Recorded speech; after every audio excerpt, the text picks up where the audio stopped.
નમસ્કાર, આપ જોઈ રહ્યા છો નેશન પ્લસ ન્યૂઝ. હું છું આપની સાથે હેતલ ભગત. હરિદ્વાર પતંજલિ યોગપીઠમાં પૂજ્ય યોગ ગુરુ બાબા રામદેવજીની અધ્યક્ષતામાં રાષ્ટ્રીય કાર્યકારિણીની બેઠક 1/1/25 થી લઈને 5/1/2025 સુધી ચાલી રહી છે, જેમાં સમગ્ર ભારતમાંથી 4000થી વધુ યોગ સાધકો સહભાગી થયા છે. આ વિશાળ સભામાં યોગ અને પ્રાકૃતિક કૃષિ દ્વારા ભારતના સમૂહ વિકાસ માટે મહત્વપૂર્ણ સંદેશો આપવામાં આવ્યો છે, જેમાં બાબા રામદેવજીએ કહ્યું કે યોગ કરવો છે અને સૌને કરાવવો છે. તેમણે યુગ ધર્મને મજબૂત કરવા માટે યોગને વિશ્વવ્યાપી બનાવવા આહ્વાન કર્યું છે.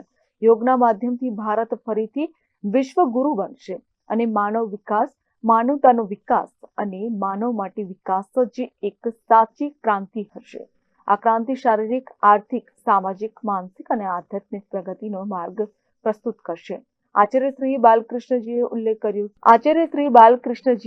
કર્યો છે કે દરિદ્રતા એ ત્યાગ નથી, પરંતુ સર્વ પ્રાપ્તિ હોવા છતાં નિર્લેપ રહેવો જ સાચો ત્યાગ છે. આ સાદગીપૂર્વકના જીવનમાં જીવન મૂલ્ય રહેલું છે, જે ભારતના ઉત્થાન માટે અનિવાર્ય છે. તો ડોક્ટર રાજુ એમ ઠક્કર, જે વિશ્વની પ્રથમ ગુજરાત પ્રાકૃતિક કૃષિ વિજ્ઞાન વિશ્વવિદ્યાલય અને પતંજલિ કિસાન સેવા સમિતિના રાજ્ય પ્રભારી છે, તેમણે યોગ સાથે પ્રાકૃતિક કૃષિ આહારનો પ્રભાવશાળી સંદેશ આપ્યો છે.